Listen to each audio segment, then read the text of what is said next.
Alrighty then, I thought it would be a good idea to show you what tools are going to be used or needed for this job. First up, we've got our chalk line. We use that to chalk a grid pattern onto our substrate, onto the TPO roof liner, so that we knew where our pedestals were going to set. And then we're using this laser level on a tripod. This thing's really slick. We only paid $70 for it, and so far it's working extremely well. And then we've got our tile puck, and that's a Tavi product, and that's pretty cool. There's that little bubble floating around in there, and when we get a bubble bullseye, that's when we know that we have properly leveled our pedestal, so it works pretty slick.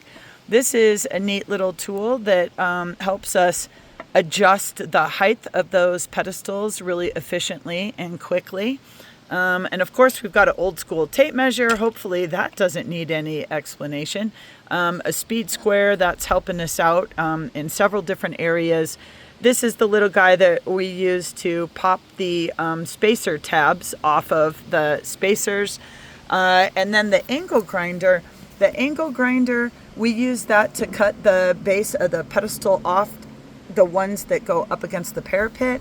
And since we do not have a saw large enough, our pedestals measure 16 inches by 48 inches in length, and our wet saw just isn't big enough to accommodate that size of a paver, of a porcelain paver.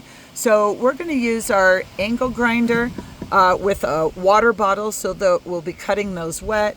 And of course, we're going to be wearing some safety glasses and a mask while we're cutting that porcelain.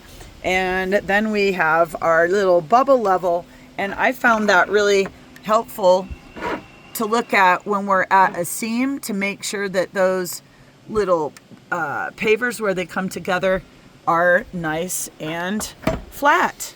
So not too much. Pretty simple stuff.